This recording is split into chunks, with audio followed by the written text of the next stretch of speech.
Let's talk about the trauma of losing someone close to you, passing away, a death. I use the word trauma and not grief because I'm specifically talking about the effect that this loss has on our soul, our spirit, our consciousness, our well being. So think of yourself as a glass jar filled with light, lots of light. Clean jar, light shining, glowing. This is you. This is you living in your fullness as a child, a young adult, running around, spreading this light, loving life, playing in the playground of this earth. And when things happen to us, a little piece of ourself, a little piece of that light comes out and gets stuck in that moment, in that pain. And that's what grief does to us more than almost anything else in the world. Grief takes a little piece of our light and holds it in a moment, in a memory, in an awareness of loss. What does that mean? Right now, in this moment, you can experience the truth of your being. If you've watched this channel before, I talk about the peace that exists in this moment, the contentment, the lack of worry, the lack of fear, the joy, the appreciation. All of these things are aspects. They're aspects of your being or experiences that you can have, but only if you're fully here right now. If you have a meal in front of you and you're sitting there worrying about what you're going to do at work tomorrow and just shoveling it in, you're not going to enjoy the meal. The enjoyment of the aromas, the taste, the textures, the colors of this beautiful meal, the way it satisfies you and the happy chemicals that your brain releases, all of that is experienced when you are fully aware here and you're like, oh, this is what I'm doing. I am eating this meal and enjoying this meal. In the same way, that's what life is like. The richness of life is now, but now for your awareness, just because your body is standing here doesn't mean that you're here. Pieces of you are scattered in time and space. The pieces of you that broke off and got stuck, that fragmented in other places, did so because of pain.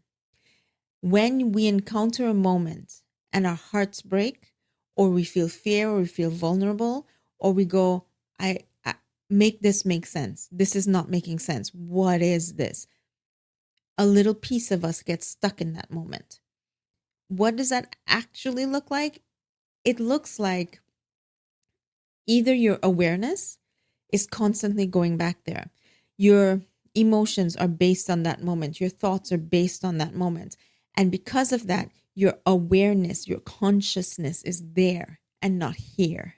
In the same way that thinking about what's happening at work tomorrow is taking you away from the beauty of this meal.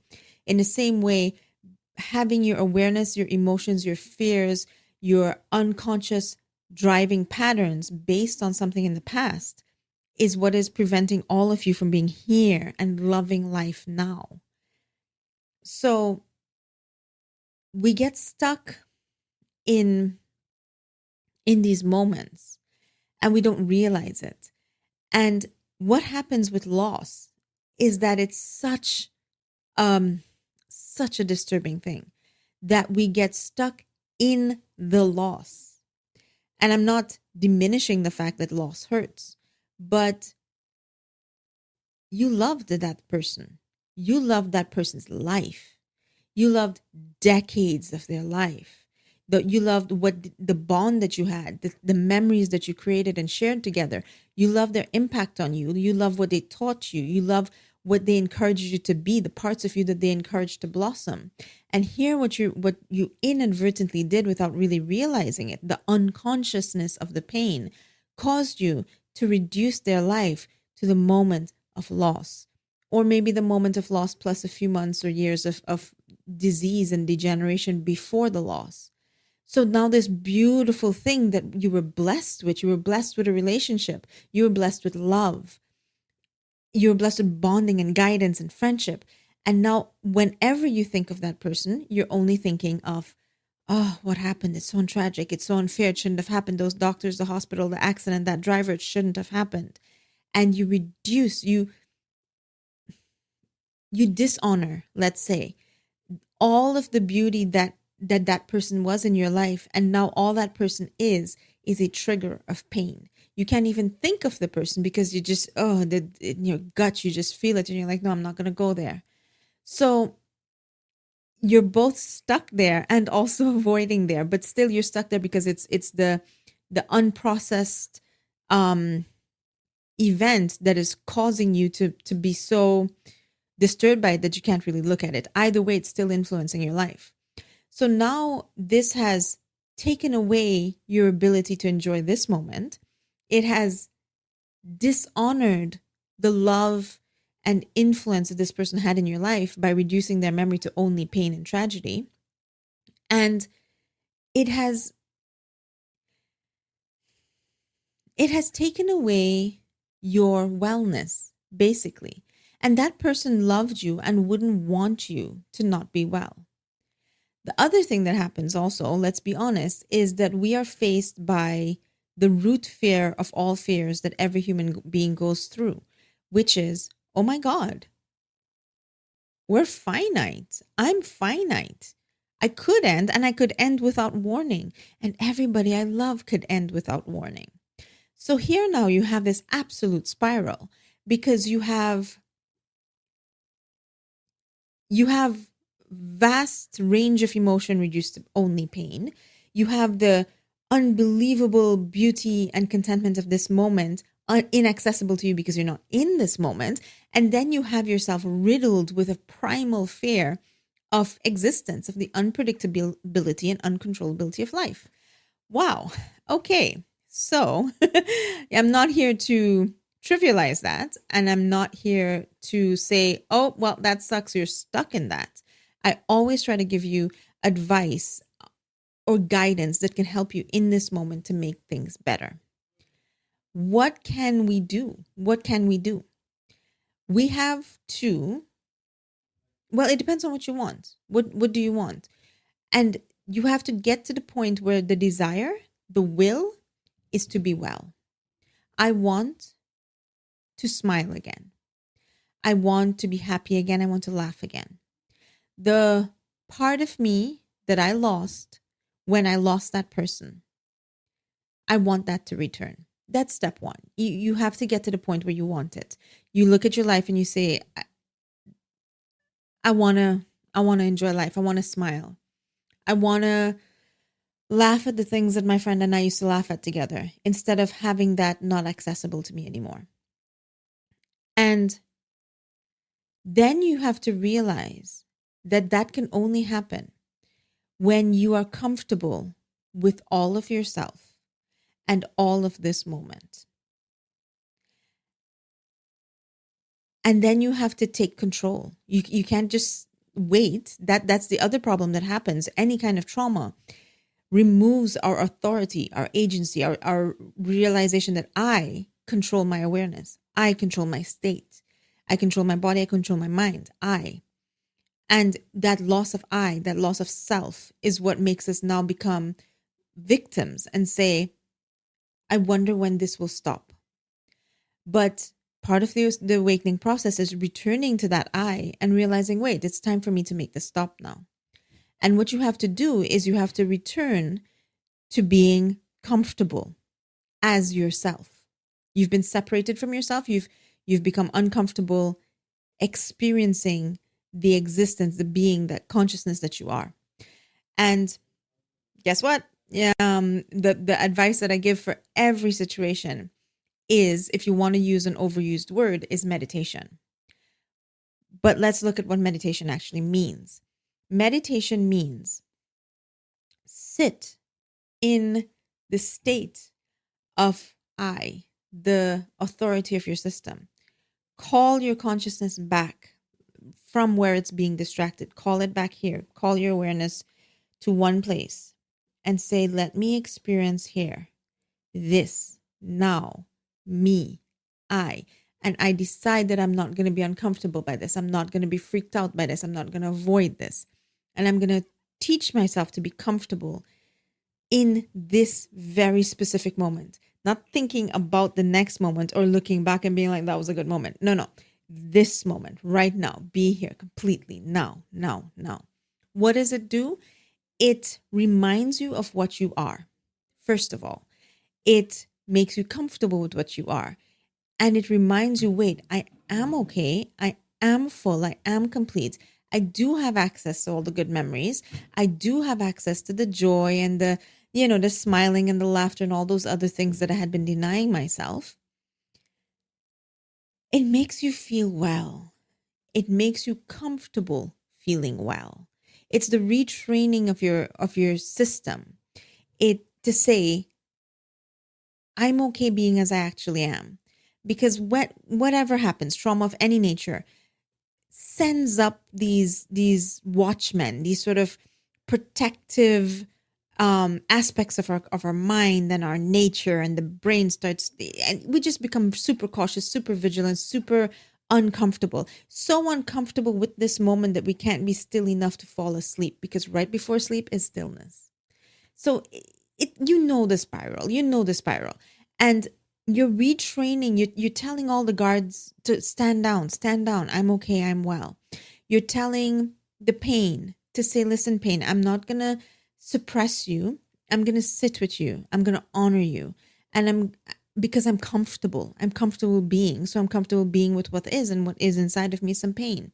And I'm going to sit with that, and I'm going to watch that pain and let that pain be an honor to the person that passed. And then I'm going to release it. I'm going to let it go, because the pain is an experience passing through me. It is not me. It is not a sentence. It is not a state. It is an experience. And as the pain passes through me, I release the pain. I accept what has happened, because what has happened. And I say, listen, what have I lost here? And what I have lost is the present moment access to the physical form of the person. But I have not lost the love. I have not lost the memories. I have not lost the teachings, the parts of me that person helped to blossom. That has not been lost. And then as you know yourself, and you become comfortable with yourself again. I mean, my goodness, that's literally what happened, is we became comfortable with us. But as you become comfortable with yourself again, you realize, what I am is not this. It's not this nervous wreck of an overthinking, overworking person. What I am is this softness, this subtle, uncatchable thing. I'm consciousness. I'm spirit. I'm something. What is the word? Whatever word do you use, you'll figure that word out, and you'll realize. And here's the beautiful moment. Here's the moment where you heal everything. I am. I always am. Always my am. The what I am did not begin. It cannot end. This awareness that I am is not going to end. And it's undamageable, it's untouchable. And when you really sit with that, when you become comfortable with that, when you shift from the fear, when you shift from the fear that is caused by you being identified with a limited and false sense of yourself, and you start to remember what you actually are, you realize, I cannot be afraid of this ending. So you remove that primal base fear behind all of your paranoia, your trauma, your anxieties, all of that it just lifts, because the consciousness that you're shifting into, that self-consciousness doesn't experience fear. Fear cannot exist there at the same time. So now you're relieved of fear. And here's the beautiful part, is at some really profound level, you understand that this nameless thing that I can't quite name, but let's call it spirit or consciousness, that I am, is the thing that everybody else is too. And if I don't end, they don't end. And the healing that comes, it's not one great big moment. It could be a moment that a big moment followed by many small moments, but it's really just a slow washing away and replacing of the pain with a peace. And you realize the substance of the person that I have lost is not gone. And the substance of everybody that I love cannot leave. The I that I really am is one with God, or whatever words you use. And what is one with God does not stop. It changes, but it doesn't stop. And when that happens, the relief of everything, it just goes. It just goes. So, I like to bring it back to a point and actionable stuff. How is this immediately relevant to your life? This is, a 20-minute summary of a problem that plagues all of humanity and could plague you for your entire life. So this is really just a quick glimpse at it. Grief immobilized your awareness. It froze time. It scattered you and prevented you from being all in one place. It made you uncomfortable with this moment. It created an identity, a feeling, a state, a cage that you were in. And that cage became a limited sense of self. And the way to fix all of those things is to go back to consciousness, to remember what you are, to allow what you are, and to experience what you are. And that is what I call meditation. Perhaps a word that has been overused at this point. So when I say meditation, you go, click off. I know this is crazy. But that's not what I mean. What I mean is come back to yourself and be yourself and be comfortable with yourself and remember what you are. What is yourself? What is it? How is it? Who is it? Who am I? And is this going to happen from effort? No. Is it going to happen from reading books and learning and watching videos? Not really. Not really. You're going to get a understanding. You're going to get a will to try. You're going to remove the fear of trying a little bit. But at the end of the day, it is the experience of being that is going to do this. Sit in silence. How do you do this? The meditations that I do, the guided meditations, are very specifically aimed at this. On the YouTube channel, you'll find a playlist called Guided Meditations. There's several in there. It's all free. Just have a look. Ultimately, if I had to recommend one thing, I would recommend the Experiencing Being meditation once a day. If you find that a little bit too much right now, a little too long, then start with the Stillness meditation, which is shorter. You could also go to my website, which is in the description of the video. And on the homepage at the bottom of the website, there's like a dozen or something meditations. I think this Experiencing Being one is there. The I Am one is there. Those are two really beautiful ones that might be suitable in this situation. Also free, you could download them or stream them. But yeah, do it. Force yourself to be comfortable. Don't wait for the day when you're comfortable. Say, I am now, declare your will. I am going to do this, and I am going to be still, and I'm going to allow, and I'm going to surrender to this feeling. And watch the beauty that happens, because when you touch the truth of your being for 1 second, the truth of your being shows up and says, hang on, I got this. And the fuller, higher self of you, the fullness of you that is capable, that is well, that is undamaged, that has not forgotten, that doesn't need to be overwhelmed by books and videos to try to figure out what the hell is going on. That part of you comes and takes over and says, I got this.